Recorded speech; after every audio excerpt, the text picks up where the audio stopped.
everybody. Welcome to the Green Room live from Cannabis 2022. I'm joined with very, very special, dear humans to me, following the journey for a while, and I'm very excited and honored to have Josee and Erin with us at the Green Room. And Derek, way down there, 8 feet away from me. Oh, thanks, Jack. And Derek. Okay. I'll just observe. See, I love him. I'll just observe. Hi, guys. Welcome. Hello. Ladies, welcome. Hello, hello. Quay. So tell us who you are and what brought you to cannabis. Okay, so my name is Josee. I'm from Pikwakanagan, and I'm the brand development manager for AKI Wellness. We are a sovereign First Nations-owned CBD topical wellness line based out of Pikwakanagan, which is an hour and 45 minutes west of Ottawa. Why are we here? How are we here?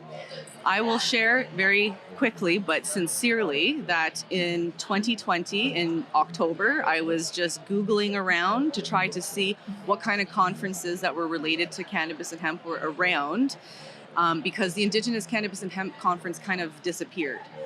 And I found Cannabis, and I just reached out and I very preliminary asked them, hey guys, hypothetically, what would it look like if a sovereign cannabis CBD line wanted to come and exhibit at your conference?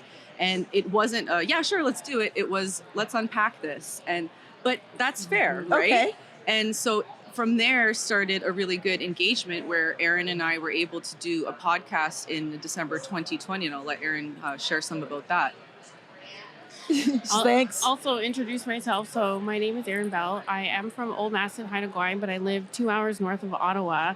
I'm in public relations, and I came on this crazy journey with AKI and Josee around that time when we spoke on a panel, and there I talked about harm reduction. I am an ACMPR grower. I'm a craft grower. I'm still new to growing because I have been meeting barriers as my journey's going. So I started working with AKI Wellness, and Cannabis was our first, I would say our first conference of sorts. And then from there, it's just kind of been like, yeah, you guys. it hasn't stopped. We just keep going and we get a wall and we're like, okay, we're going to go this way now. And then move. And I think what happened was from that podcast, some of the community here listened, and then we met people like Kadisha, who introduced us to Mimi's Cannabis, who introduced us to Anne-Marie Fisher from Canada, right? And then we came across your algorithm of amazingness. And so, bada boom, bada bing, here we are now. And here you are in the Green Room. yeah, I'm a big fan of the Green Room. I follow it on Twitter all the time. It's like my guilty pleasure. We like that. We want the Green Room to be your guilty. Well, you don't have to be guilty about loving not it. a guilty pleasure, but when I'm in bed, I have my phone and I'll go on Twitter and I'll listen instead of doing my other work. I like that. I know that's not good for your other work, but so when you said barriers, you've experienced some barriers because you want to be a grower and you want to get more involved. What barriers? Well, because I am in the sovereign market, so that's the first barrier, regardless of where I go. If I want to go into growing and I want to continue that journey, I'm at a point where you just have to get a license or the risk is too big if you don't live or you're not working in a community. I'm from BC, so I don't have, my home community is not here, and they're also not even in the cannabis industry right now, regardless of, I'm a member and still working. So that's also been a barrier. And then the laws I'm realizing are also like the whole other side of problems that just keep coming up. I can share that from, I also work as a community engagement manager for the wholesale distribution company that is also our manufacturer of AKI Wellness. And so we have a nation-to-nation trade capacity that is bounded by a boundary of as long as we are distributing from one First Nations to another, then we are following our sovereign cannabis boundaries. Right. So we've obviously found great success within that parameter, but we are constantly reminded that we're making that decisive choice to, although we're exercising our sovereignty, we're also staying in our lane, air quotations. Air quotations. You know, and so being here at this conference and seeing the way that our product is being received, it's just reminding us of that big elephant in the room, that if we were actually truly exercising our sovereignty, we would be able to sell to anyone, anywhere in Canada, period. So how do you how is the distribution network? Like, how does that work being sovereign? You know, how does that, Yeah, 'cause I don't explain understand that, it. like how people obtain your product, like how does the distribution work, and how do you have to? What are the challenges there? That's a great question because I'm It so is. interested. So I'll give a great example. Any band member on a First Nations technically has the right to create their business, even if it's cannabis. So what would happen sometimes is the chief and council are either going to leave you alone and let you operate and respect the sovereignty of the individual members, or as a community, maybe there's people in the community that are saying they don't want cannabis, and then chief and council feels pressure, and also because of stigmas, which is another conversation. Right. And then that can impede on one's ability to open a shop. But at the end of the day, if you are successful in being able to open a shop, you then need supply, and you're going to find through the sovereign market other distributors. There's not a lot, to be honest with you. Right. And so we are able to ship our product nation to nation very quickly, as long as we are going reserve to reserve. Yeah. Right. So an example of something we couldn't do, and Erin knows this story all too well, is we have an Instagram page, right? Because we want to exist regardless of our sovereignty. And we'll get a message that'll sound like, Hey, we would love one of your creams. How can we get that? and I'll have to respond with, where do you live? Because I can't say, send me your shipping address, you'll get it on Thursday. Right. Yeah. Or So- we send them to the closest, like, where do you live? What Well, is that's the first? what we have to do. Yeah. Right. If you say I live in Hamilton, well, frig, you're in luck, because Six Nations has sovereign dispensaries, and one or two of the shops there do sell some of our brand products. Right. What But about on Oneida? So we do distribute to Oneida, maybe not AKI Wellness products, but as Sweetgrass Trading wholesalers who represent many different Indigenous brands and legacy brands. They can buy our product in Oneida, Tyendinaga, Alderville, Akwesasne, and we ship all the way out right now. Like, our clientele distribution goes to Halifax, Nova Scotia, as far east as that. Are we west of Ontario? No, not yet. But that, as a community engagement manager, that is my focus right now. Okanagan. You're in the Okanagan? Yeah, we do distribute to one person in Okanagan. And they have a cannabis tour bus, which is actually pretty cool. So the answer is that you have to go to a reserve in your area in order to get the product. Yes. So as a non-Indigenous person, you would take a road trip. Right. You'd make a day of it. You'd Right. say, let's go to Algonquin Park, and on the way, stop in Pikwakanagan and pick a dispensary to go shop from, and then go have the time of your life on a hike. You know? Right. I like that. I have a question for you because the corporate cannabis, Canadian corporate cannabis wants us to use certain lingo and certain language. Is the market called the red market? I was asked this question earlier. Like, am I just being horrific? No. I literally had this conversation this morning, and Erin can give her opinion on this too. I think that what happened in the beginning, because there already was clearly the green market, which is referred to as the corporate market, but before that was the black illegal market, black also market. known as the legacy market. legacy. But to be honest with you, I've also heard the term gray market. Right. So when the Indigenous people started to operate in the cannabis industry, I think it was just to fit in with the lingo. Right. We refer to ourselves as the red market. And perhaps the underlining truth is, just like with other sensitive words, Right. the own people can use the word, but perhaps non-Indigenous people shouldn't use the term red market, because you just never friggin' know anymore. If you're gonna piss somebody off. So then what is it? What should we do to be politically Sovereign correct? cannabis. Sovereign cannabis. Okay, sovereign cannabis. Sovereign cannabis. So now, sovereign cannabis and this is a corporate industry event. Is like you were saying, how you initially first reached out. Is this a normal thing we're going to see now? Is this always going to be a fight? Or are you going to grow in this space? Like, is there? Do you know? Like, are we welcome? Are you being welcomed, or are you being put up with? You know what I mean? Like, that's what. Yeah. Well, they have no choice, right? Because they're sovereign. They can do what they want on their land. No, I'm meaning, but what can the Canadian, like the corporate Canadian, do to them? Say, no, you can't come. No, you're not invited. So no, then you're not you need welcome. to know the story of what happened. Yeah, but And I'm telling this story based out of a happy ending. Okay. It's not to defamate the character of anyone or any company. It was overlooked in the engagement process of registering our booth here that the International Center requires a license of insurance.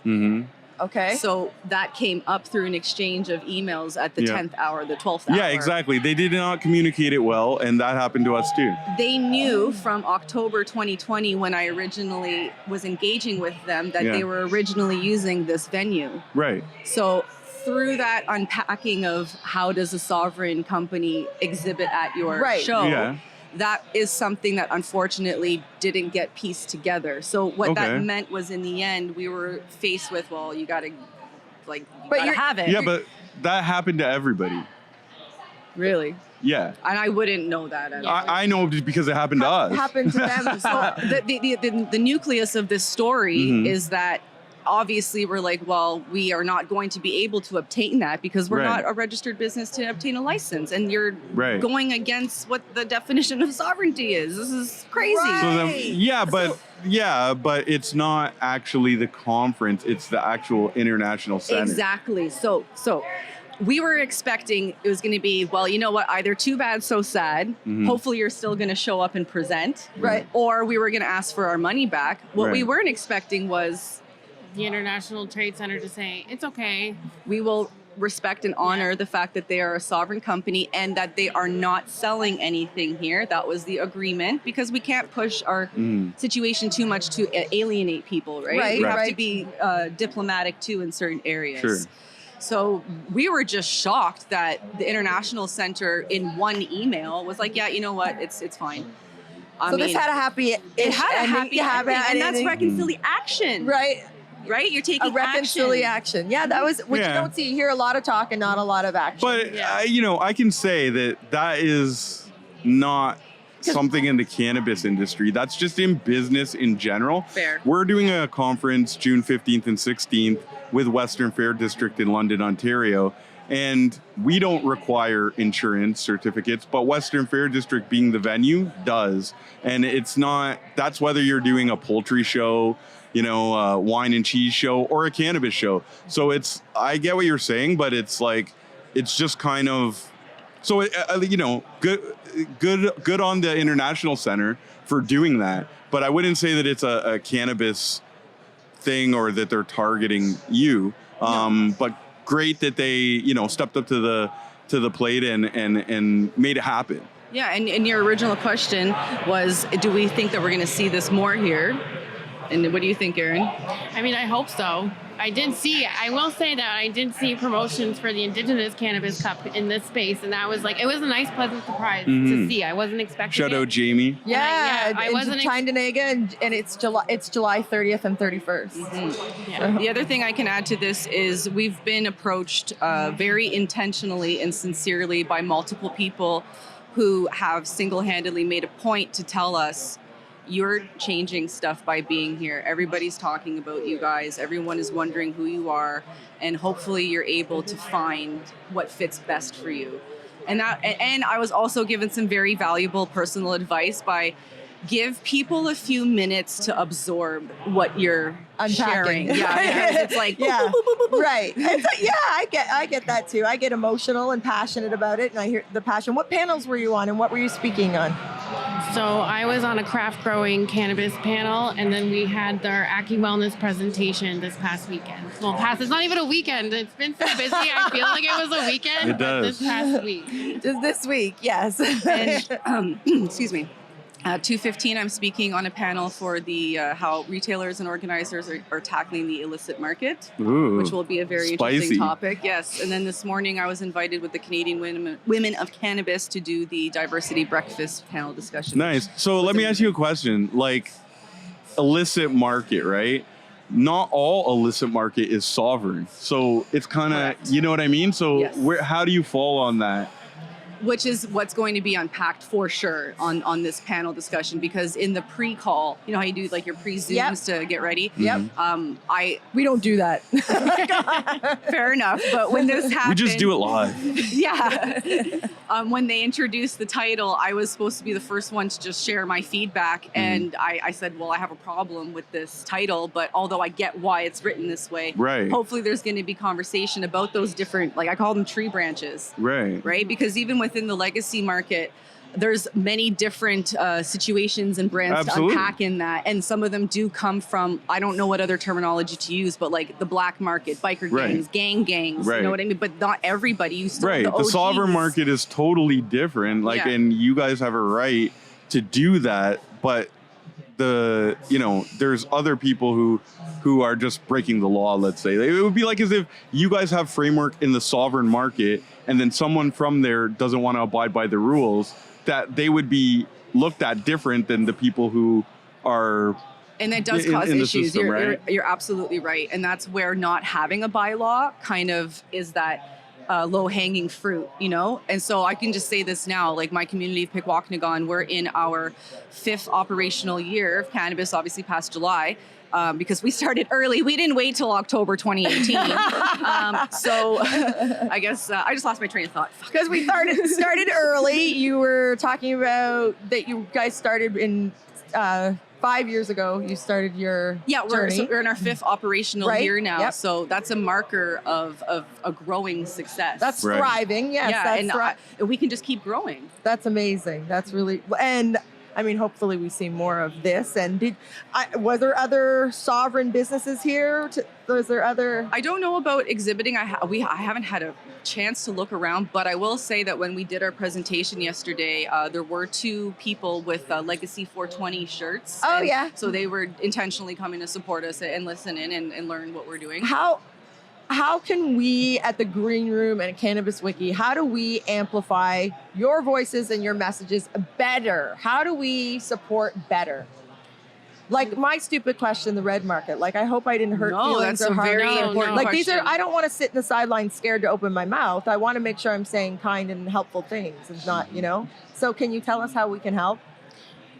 Better support? I would start, honestly, you guys have a big online presence. The best way to help support is maybe finding shops that are doing some good work for their communities, because there are a lot of shops and not all the shops have the capacity to even do good work for communities, but the ones that are, I can say honestly, there's at least 1 or 2 in each cannabis community that I've seen. I think a good way would be to find those, or even we can share them and amplify those voices, because our platform is so small. And on Instagram, a lot of the cannabis, like we get shadow banned for everything. Shut it's like down you post and one censored. picture and you're shut down and that's it. We've been invited to the Oneida community on April 27th. July 20th. Or, isn't it July? Sorry, August. Time machine. Yeah, August I'm like, what? Yeah. So, So in the summer, we're going to Oneida, and we were invited to host an MC. Come to Pikwakanagan. Come to Pikwakanagan. How far is that from there? We're there. Derek's like, okay, it's a far drive. I mean, it took us 6 hours to get here with our weed smoking stops. Our weed smoking stops. Okay, so we will better support the communities and make sure that we're seeing who's doing what. I've been to is that another thing? It was called the Red Mile, I believe, that I went to some way up. Like it was past Quebec. I was past Quebec. There's some pretty crazy names for shops. Okay, it was beautiful. It was beautiful. These shops were beautiful, actually. And I got to be a butt tender at one of the shops, and it was so fun. Like you were doing that at Oneida at Troy's shop too. That's right. I couldn't remember that gentleman's name. Yes, at Troy's shop in Oneida. Yes. Isn't it called Oneida 420? It's called Oneida Cannabis. Oneida Cannabis. Yeah. Yes. It's pretty fun. Sure, it's fun. And the Indigenous Cup Tyndonega, we've been there. Jamie and his family is amazing, and what they do. I can add one thing to your previous question in terms of what support. Can you do? How can we better support? Please add.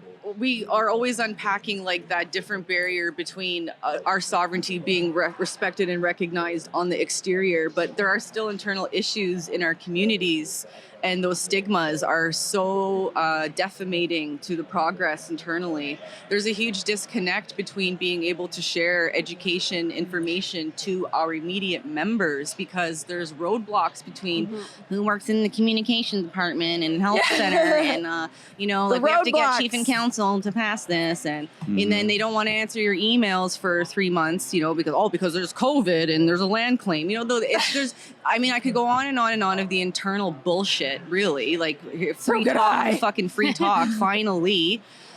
So how can we be supported? Is we need other means through social media and these other technologies to have our own band members have access to information without this censorship. Because I'll tell you right now, I won't name the other community because I'll somehow pay a price. But our neighboring Algonquin nations have severe monopolized bullshit from the leadership. I've heard there's a war amongst each other now, family It to is. family, and It's pretty, bad. pretty And ugly. It's annoying because the same council members that I try to engage with won't answer my emails or come for a visit, but they'll stare at my stories every single day. We got those haters Right? too. They're creeping your But stories. my content Yes. in a certain way is you're choosing to pay attention to my Right. existence in one lane, but you completely ignore me in Right. the capacity of your responsibilities in this way. Ugh. So let's just say that. Let's too. just say that, Josee. Josee it. That's your nickname, Josee it. I like that. Definitely. Yeah. I'm going to use that. Joe, say Sits it. up and she's like, I like that.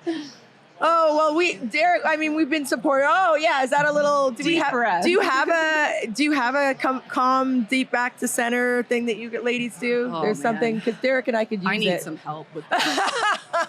You were talking we need about some CBD. You were talking about the free talking earlier, and it's my personality and the way I want to communicate with people is at a real truthful level, and I have a masculine energy about me, and so people always make me feel like I'm coming off as aggressive, but it's passion and truth. Oh, I hear ya. And professionalism and taking it serious. Thank you. Yeah. You know what I mean? That's how you came across to me. Like, okay, she knows what she's doing. She's here for a powerful purpose. woman. Exactly. And I'm not Jackie. alone. I have Erin, and honestly, the team of people that we work for and who employ us need a severe shout out. So I'll take this opportunity. Natalie Corbin and Jason Bernard, you guys are grassroots, very integral people in sovereign cannabis, and you won't usually receive a shout out, so I will take every opportunity. My bosses are absolute a gift. They really have broken the mold for what it's like to have a career. Oh, I love that. I like when people share things like that.